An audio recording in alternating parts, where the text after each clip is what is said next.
Like this slide only I introduce you about the energy of the reaction, but sometimes mostly we talk about the heat of reaction. The heat of reaction. Before you consider the heat of reaction, I introduce you why the reaction generates heat. That's right, it generates heat. If we consider the reaction of water, that's right, water formed by the hydrogen react with oxygen. And for this case, we have two atoms of hydrogen gas react with one mole of oxygen gas, and then we get the water vapor 2 moles. That's right. For this case, we found that about 3 chemical bonds. That's right. For this case, we have hydrogen. We have 2 hydrogen. This is the hydrogen, and oxygen. That's right. That means we have 3 bonds to form the water. That means 3 bonds are broken. This bond broken. So that's right. That's 2 between hydrogen and 1 between oxygen. And then we get 4 bonds are formed. 1, 2, 3, 4. That's right. To form water as a hydrogen, oxygen. That's 4 bonds of hydrogen, oxygen. Bond to water. That's right. Bond to water. For this case, for the reactor temperature to remain constant, that's right. The net energy released for this case is about 250 kilojoule per mole of water. It must be transferred away from the reactor. And also in the otherwise, it can rise the reactor temperature by 7,000 degrees. What means if we consider the formation of chemical or breaking of chemical, that's right. We have at least 2 types of the energy co-incorporate for this case. Right. Sometimes the energy to breaking the system. That's why we add some heat to breaking the bond of the chemical. That's right. To absorb heat. But sometimes you release the heat from the system. We have to absorb heat and release the heat. That's right. But sometimes when the system absorbs heat, the reactor should be lower in temperature. But sometimes it release the heat, the reactor should be increased in temperature. That is, we consider the exothermic reaction, endothermic reaction. That's right. If we consider the chemical reaction, like chemical reaction between the molecule, the energy will be required to break the reaction chemical bond. That's right. If the energy is used to break the reaction chemical bond, energy is released, right, for the second step. The first step, energy is absorbed to break the chemical bond, or energy released when the product bond forms. We have 2 cases. One, energy add to break the chemical bond of the reactant, and the second one, chemical energy released when the product forms. That's right, when the product forms. Okay, if the first or if the energy absorbed less than the energy released, we call this is the exothermic. That's right. That means if the energy absorbed to break the bond is less than energy released based on the formation reaction, we call this the exothermic reaction. That's right. The release in energy higher than absorbed. That's right. That means exothermic reaction. What does it mean? In exothermic reaction, when you react the chemical substance, and then the energy will increase, the temperature of the reactor will increase. For this case, the exothermic reaction. And the second one, that's right. If the energy is released is higher than energy is, the energy absorbed to break the chemical bond is higher than energy released. We call this is the endothermic reaction. What does it mean? The temperature or the heat will be absorbed to break the chemical reaction bond. And then the reactor system will decrease in temperature. That's right. The reactor system will decrease temperature. This is the endothermic reaction. Okay, mostly if you talk about the heat of reaction is negative, mean positive mean endothermic. That's right, endothermic. Okay, in conclusion, the heat of reaction is the net energy released. That's right, the energy released and absorbed. That's right. In case of exothermic reaction, the net energy must transfer from reactor. That's right. That's right. Transfer from the reactor at the heat of work. That means the system temperature increase. Or in the endothermic reaction, the energy must be added to the reactor at heat of work to keep the constant. That means temperature decrease.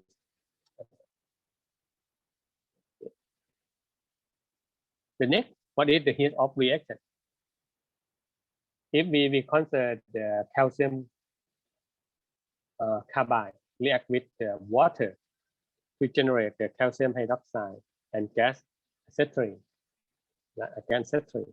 For this case, we know the heat of reaction at 25 Celsius 1 atm is minus 125.4 kilojoule per mole. This is the exothermic reaction. So we call the negative side. We call the negative side. Okay, if the stoichiometric quantity of the reactant are feed and the reactant proceed the completion.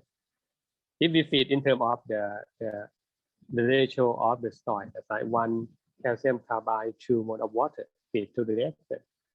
After the complete reaction, that's right. After the complete reaction, what does it mean? Complete reaction, or of calcium carbide or of water convert to the product. That's right. This is the complete reaction. For this case, we complete reaction based on stoy. That means 1 mole of calcium carbide convert 2 mole of water convert to produce the reaction. And also the heat that released or net heat release, net energy release based on this reaction in terms of the stoichiometric ratio. We call it the heat of reaction. For the heat of reaction, or sometimes we call the entropy of reaction. Entropy of reaction. Okay, delta SR TP. We have to write TP because at given temperature and pressure, at different temperature and pressure, they are also different in heat of reaction. Heat of reaction. For the exothermic, right, is minus sign for this case. And the heat of reaction or entropy of reaction is come from the heat of product minus heat of reaction, or entropy of product minus entropy of reaction. This is the formula for heat of reaction. Right. But sometimes you can calculate heat of reaction, right, referring to the stoichiometric ratio. Like for example, for this reaction, 3 mole of reactant A react with 1 mole of B to produce 3 mole of carbon. The heat of reaction or entropy of reaction at 100 Celsius 1 atm is minus 50 kilojoule per mole. This is the exothermic reaction. That's right. This is the exothermic reaction. Okay, if we divide its stoy, that's right, it's minus 50 divided by 2 mole A consumed divided by 1 mole B consumed equal to divided by 3 mole C generated. This is equal. That's right. It's equal. Okay, if we know, say that we know 150 mole of carbon per second, what generates at the given condition?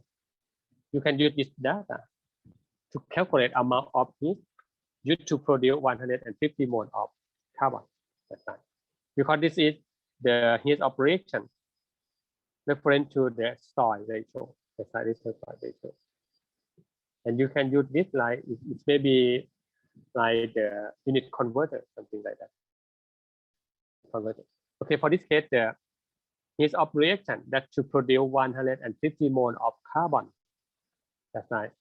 50 mole of carbon per second is equal to 150 mole carbon generated per second multiplied by this ratio from the stoy. That's right, you know, right?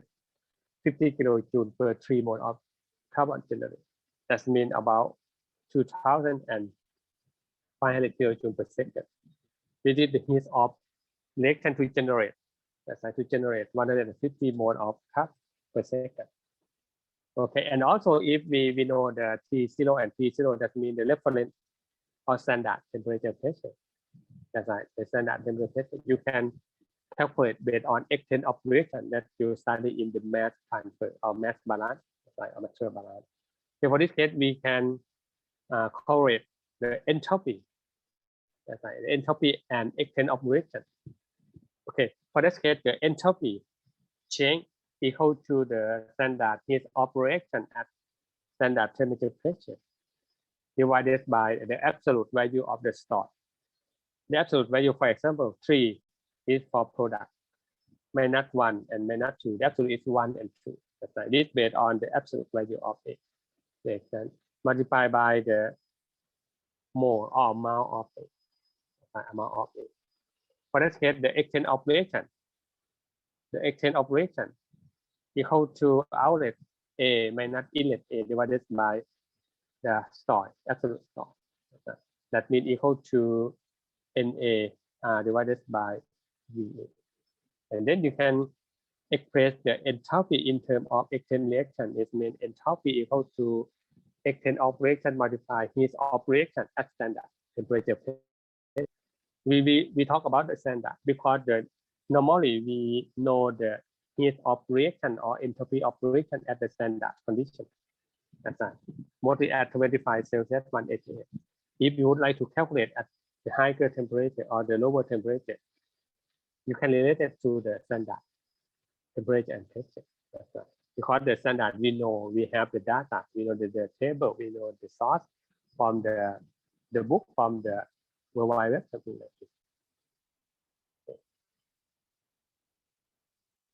The heat operation, again, negative means exothermic, positive means endothermic. That's right. At low to moderate pressure, delta SR is independent of pressure. That means you can write in terms of delta SR is a function of T only, but it's for only low temperature, low pressure and moderate pressure, low to moderate pressure. But at high pressure, no, the high pressure is also depend on pressure. And also the heat of reaction depend on how the Stoll equation is written. That's right. It depends on temperature, it depends on pressure, and also it depends on reaction. That's right. The reaction equation. Like for example, this is 1 mole of methane react with 2 mole oxygen, produce 1 mole carbon dioxide, 2 mole water. This is the heat operation at standard state. Exothermic. And also if the amount of the Stoll reaction, for that get 2 mole methane, 4 mole oxygen, 2 mole carbon dioxide, and 4 mole water. This is the 2 times, that's right? 2 times. And also the heat operation also 2 times modified. That means the value of heat operation is depend on the Stoll equation. And the next step, heat operation is also depend on the state of reaction. It may be depend on gas phase, liquid phase, solid phase. This is depend on the Stoll, and this is depend on the state of the reactant, state of the product. This is the same chemical reaction, that's right, but different in phase. For example, gas phase methane, gas phase methane, gas phase oxygen, gas phase oxygen, gas phase CO2, gas phase CO2, but different in phase of water. This is liquid phase. This is the gas phase. That's right. You can see that for this case, the same chemical reaction, but different in phase. For the liquid phase, it's higher heat operation than gas phase. That's right, than gas phase. It is the value of heat operation is depend on pressure, depend on temperature, depend on the Stoll coefficient in the reaction equation, and depend on the state of the chemical. That's right, the chemical. Okay, the last topic for the last term of this slide, we talk about the standard heat of reaction.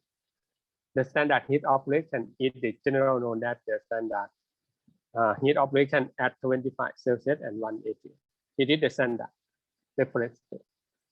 And also well known, and we have a lot of data for any chemical reaction. If you would like to calculate at another, you can refer to the standard heat of reaction. Okay. I will talk to you the example for the heat operation, and also the kind of heat operation, the technique to calculate the heat operation. Okay. For the next week about that. I only to introduce you about